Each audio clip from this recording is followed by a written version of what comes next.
All right. Good morning, everyone. Today is July 21st, 2nd, 3rd, 4th, 5th. Yeah, July 21st. Um, Welcome to the Twilight Zone. That's what it feels like. 2020 has been crazy. Um, I decided to make a very impromptu introductory video to my new channel. It's called Austinette Speaks, and real talk, real issues, no chaser, no filter. And these are just some poignant conversations and thoughts that I have just in everyday dealing with my family, dealing with people, dealing with coworkers, just dealing with life. And I'm going to try to be real and raw and professional because I do have a professional site and I work a professional career or job. And but again, there's some conversations that need to be held, irrespective of that professionalism and professional canon that we hold ourselves to. Basically, a little bit about me. Grew up in Alabama and spent most of my young adult years in Georgia, North Georgia, Kennesaw, Georgia, and then moved to San Antonio in 2007. And got married in Georgia, and then when I moved to San Antonio, that's where I experienced my second divorce. So I've got a lot of experience and years behind these eyes here, a lot of wisdom. Anyway, so my career path has been in higher education and also the fundamental school of life. I'm into the esoteric and I guess you would say occult lecture. I've been in the conscious community for a very long time and a devout student of it, of some of the greats like Bobby Hemmett and, you know, Baba D. Gregory, Francis Chris Wilson, Phil Valentine, and even some of the newer ones that are on the scene like the brothers Blue and Red Pill and even Young Pharaoh. There's some things that he says that I don't always agree with, but there's a lot of truth and scholarship behind what he does. So anyway, going back to San Antonio. After the divorce, I landed in Mecca, Saudi Arabia, directing a female college. So I was the first African American to do so, first person to do so, direct a female college in Saudi Arabia, a vocational college. I did that for 3 years. Pioneering effort, an amazing effort. And I thank the Most High for that opportunity to be able to test my leadership skills to the fullest capacity. I worked for 2 different school groups in Saudi Arabia. One was an American school group, Laureate International, and the other was called ESG Interserve, which is a British school group. Came back after my 3.5 years in Saudi Arabia and traveling and doing some of the things that I could only imagine doing as a young girl growing up in Montgomery, Alabama. I came back to settle down again or resettle in San Antonio. Took an opportunity to direct a school group in Austin, and that's what led me to Austin. So now I live outside of Austin, North Austin, in a little city called Pflugerville, or up and growing city called Pflugerville, Texas. And I currently work for a state agency. And so this whole platform is, for me, an opportunity to have some dialogue and discussions about, again, as I said, some real issues, mainly those issues that affect the melanated community, because I'm only going to speak from a perspective that which I know.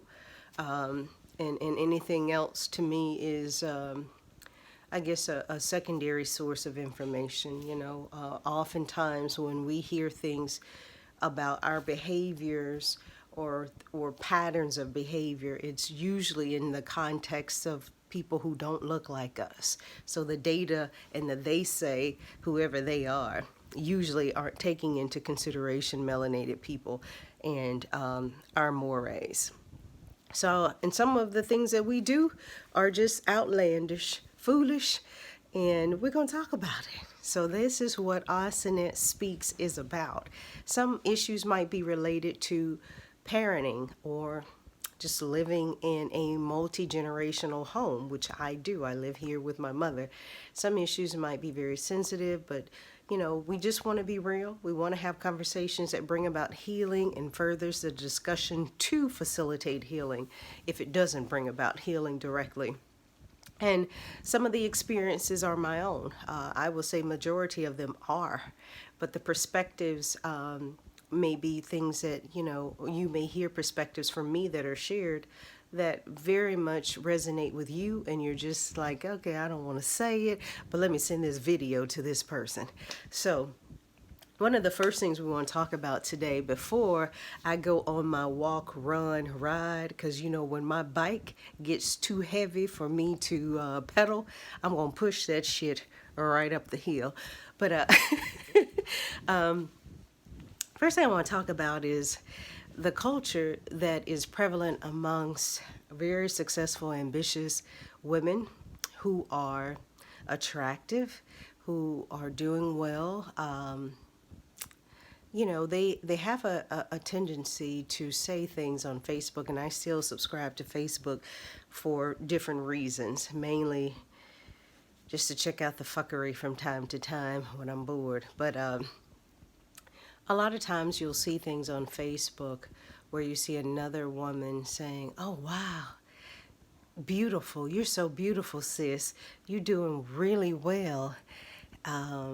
Go sis. Oh yeah, you the bomb. Whatever the terminology is, and I always take notice of that because I like to see black women applaud each other. I like to see black women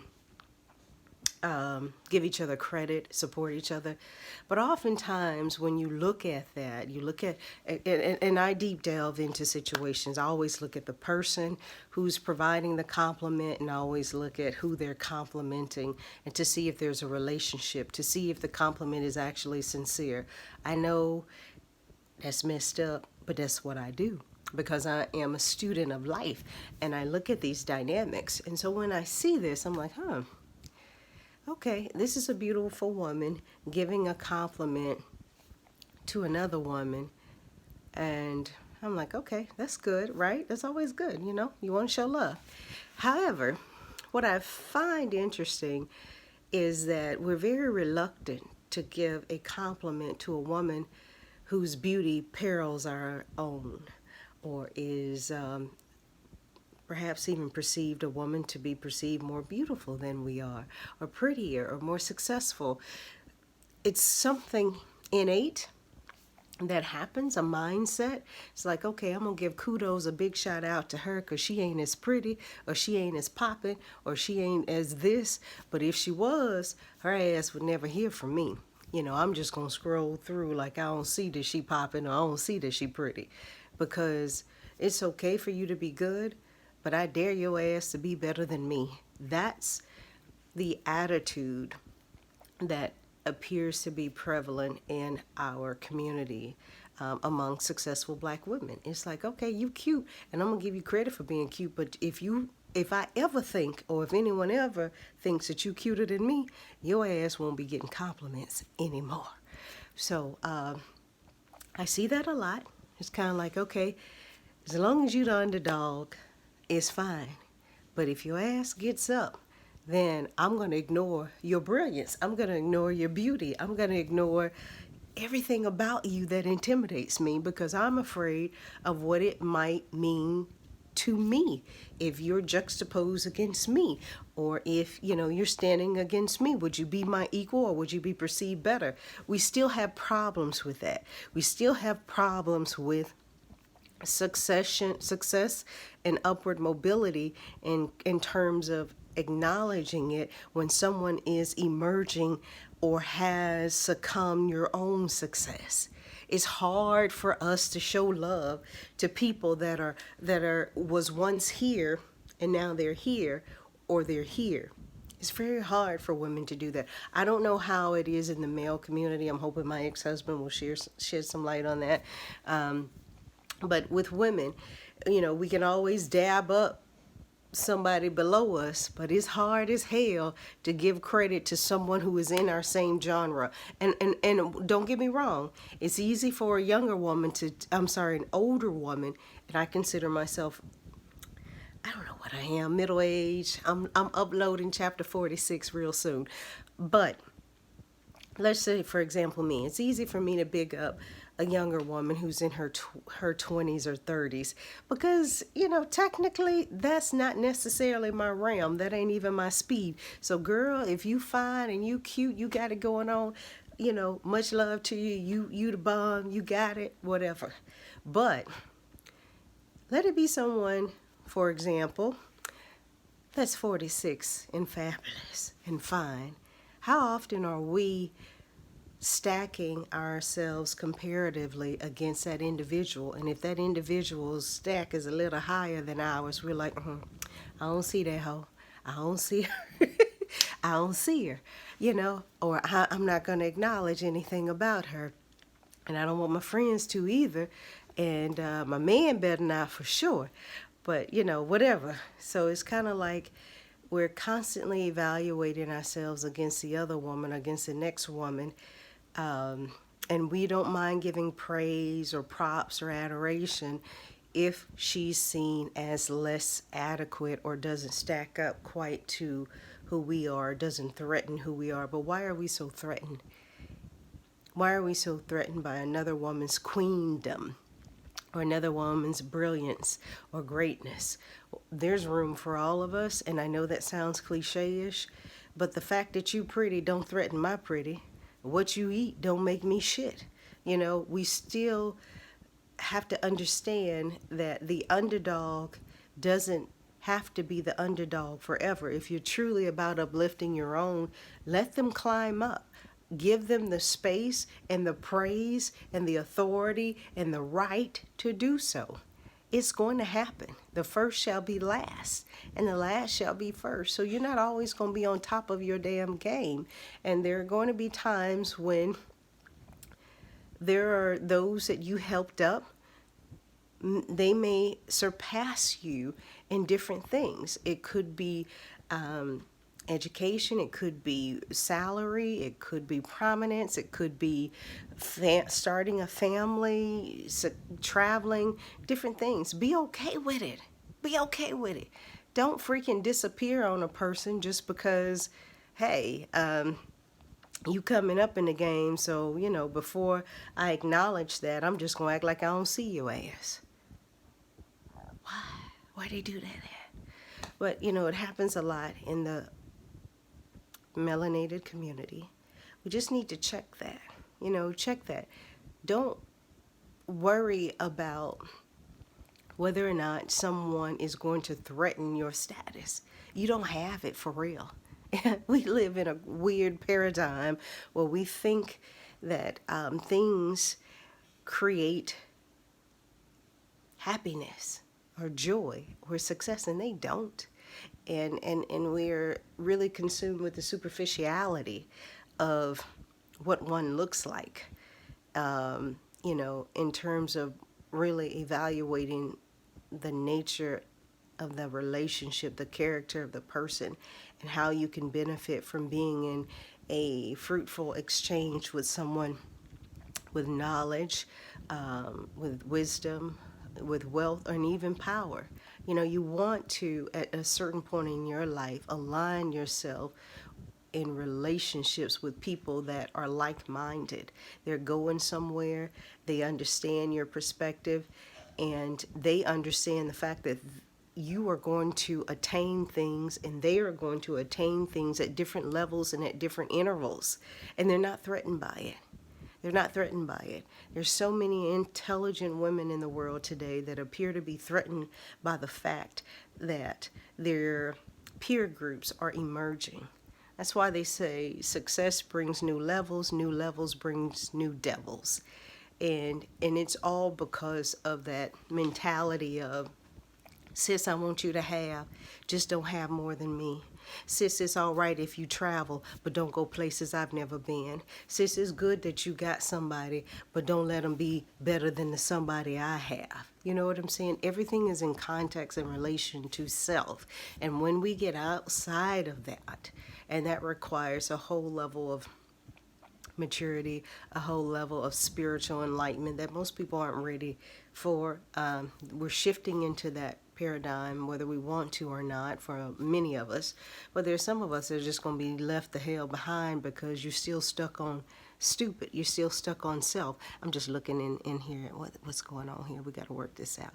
But anyway, they're still stuck on self, and that's unfortunate because what the Most High has for you is for you.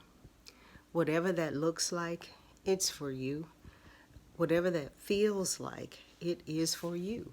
And oftentimes, people will find, especially women, that their circle becomes smaller and smaller and smaller because it's not about popularity. It's about who thinks like you, who can be in your tribe, who can help you when you need it. And oftentimes we'll turn people away that were a part of our tribes initially that helped us because that person has gained some sense of presence in life, some visibility in terms of a community of education and aspirational goals that they're attaining. And it's threatening to some people. And you need to check yourself with it because you're going to lose valuable friendships. You're going to lose valuable associations. And you're going to go towards something that's superficial. If you're the smartest person in the room, then you're in the wrong room. You can't experience growth in a comfort zone. So if you're comfortable around people that you're around because they have less than you, because it makes you feel good, and you the top dog in that group, you're in the wrong group. Not to say that you can't associate with those people, but you've got to be around people that challenge your status quo, that challenge your inner being, that challenge your personal and professional growth. Somebody that, puts a little fire to you. You're just good all by yourself. You're fine in the world that you live in, whether you achieve another damn thing or not. But if you're constantly circulating and creating an empire of people that you feel are less than you because you don't have to be threatened, or you protect that vulnerability about yourself so that you don't feel threatened by someone who's prettier than you. It's something to be said because everybody knows that pretty girl that always hung around ugly people. And not to say that, I can judge who's pretty or ugly, but you know what I'm talking about. When you go to high school, there's always a pretty girl, and she keep a few flunkies, a few ugly flunkies around her. They around her, for the social benefit of being around a pretty girl. And they're also around her because it elevates and reminds her of her own beauty, which fades. So just kind of think about that. Think about your social circle. Think about how you respond to people who are potentially at a mentorship level in your life. Can you learn from that person? And I hope that you can. We can learn a lot from everyone. Are they challenging me? Are they making me see opportunities and vulnerabilities that lie within myself? Are they creating in their lives? You want to be around people that create thought, opportunities, success, different things of positive value in nature. Are you around somebody that's gotten into their complacent and comfort zone? They got the same old friend group. They never going outside of anything because they're content with being the queen of that hill. And the hill never grows because they're at the top of it, and that's where they want to be. They don't want to climb anymore. They've gotten to the top of it. I'm the prettiest. I'm the most successful of this group. So none of you snitches are a threat to me. Something strange about that. I think that's a maladaptive behavior when it comes to challenging your thought, challenging your friendships, elevating yourself and your status. So that's what I wanted to talk about. That mentality, how it affects and has a negative effect and impact on your growth.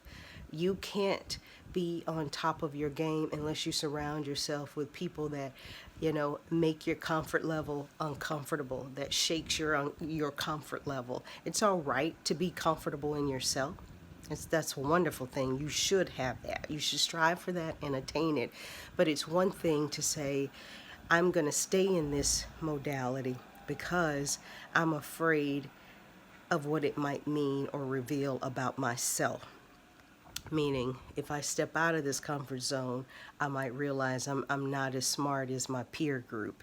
If I step out of this comfort zone, I might realize, oh, she's prettier, or she's got a better body, or her skin tone is better, or whatever. Her husband, her relationship, her family life is structured better. It's a bunch of bullshit.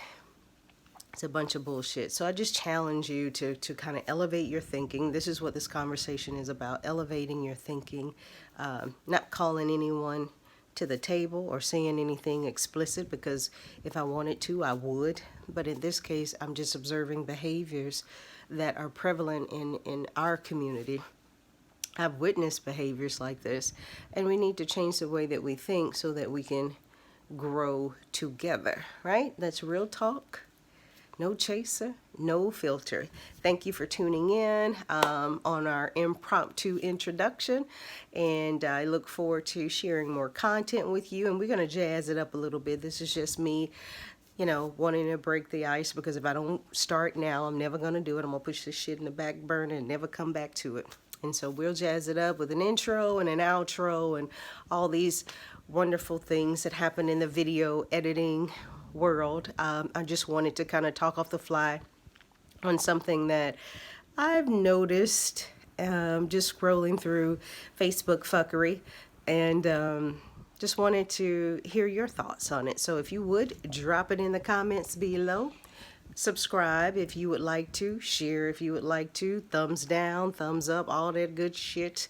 I'm not here to preach anything, so if you'd like to subscribe, that's wonderful. I'm still going to make my content regardless, because I don't give a shit, but because it's important to share. Anyway, it's been great chatting with you. It's time for me to do my walk, run, push, climb, and I'll be back with another video soon. Bye, people. Take care.